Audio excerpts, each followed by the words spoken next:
Siz bilan men qana nishonlayapsiz hayitni? To'nni kiyib, chosini baylab, do'ppini bosib kiyib, enamiz 3-hayiti deyapsiz-da. Eshik tagida to'shakni savolib, pataxonlik qilib, qabriston, pataha. Azizlar, Rasululloh aytganlar, musulmon uchun ikkita bayram bor deganlar. Shu ikkita bayram musulmon uchun Xudo bergan ne'mat o'laroq.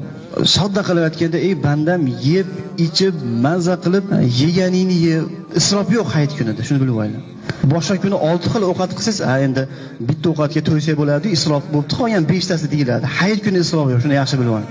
Hayit kuni qancha yeng, qancha iching, qancha pul sarflang, qancha boqqa chiqib farzandlaringizni aylantiring, o'sha kachele deymizmi, boshqa deymizmi, nima qilsangiz qiling, o'sha gunoh bo'lmasa bo'ldi endi.